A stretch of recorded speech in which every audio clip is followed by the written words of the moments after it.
Air raids against Bosnian Serb targets, which have become so routine they're being filmed by amateur cameramen, will, according to the breakthrough agreement revealed this evening, be suspended for a period pending the withdrawal of heavy weapons from positions around Sarajevo.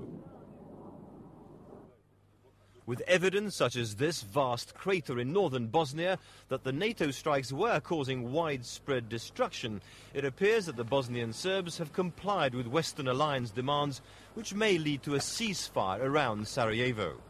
But NATO planners themselves will be secretly relieved, as the air campaign had lasted so long there were few non-civilian targets left.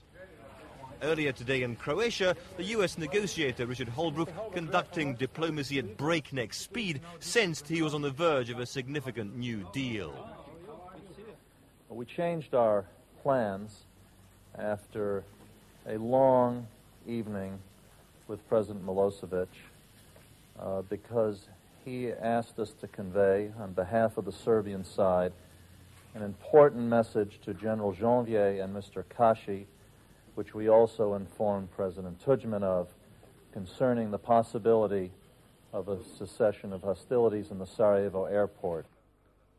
Bosnian Serb heavy weapons have, of course, been withdrawn from the Sarajevo exclusion zone before.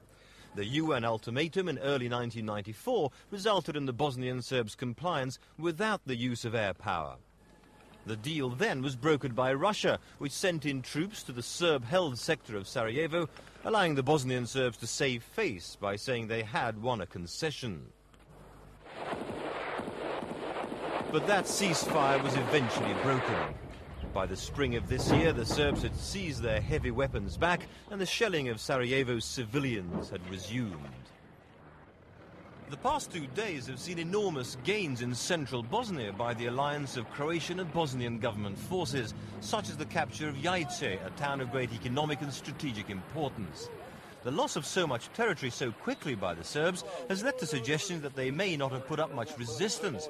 They may be allowing the Bosnian Croat army, the HVO, rather than the mainly Muslim government forces, to take over land the Serbs would have to hand over anyway in the contact group peace plan. The UN now accept the extent of Serb losses.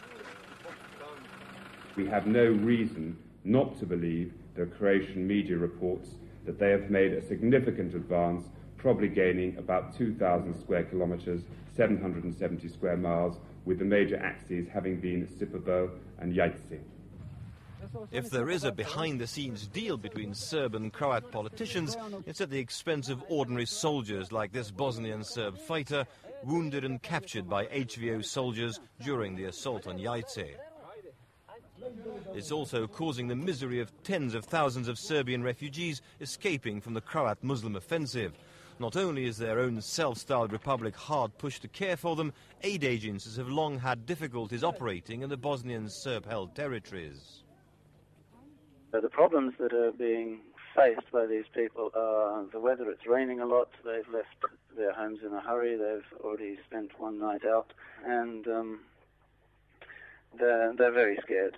The food situation in the area is rather depleted because the UNHCR and Red Cross warehouses have been rather emptied somewhat, and the food pipeline is a bit slim at the moment, but I understand that there's several hundred tons of food that might be arriving soon through those agencies.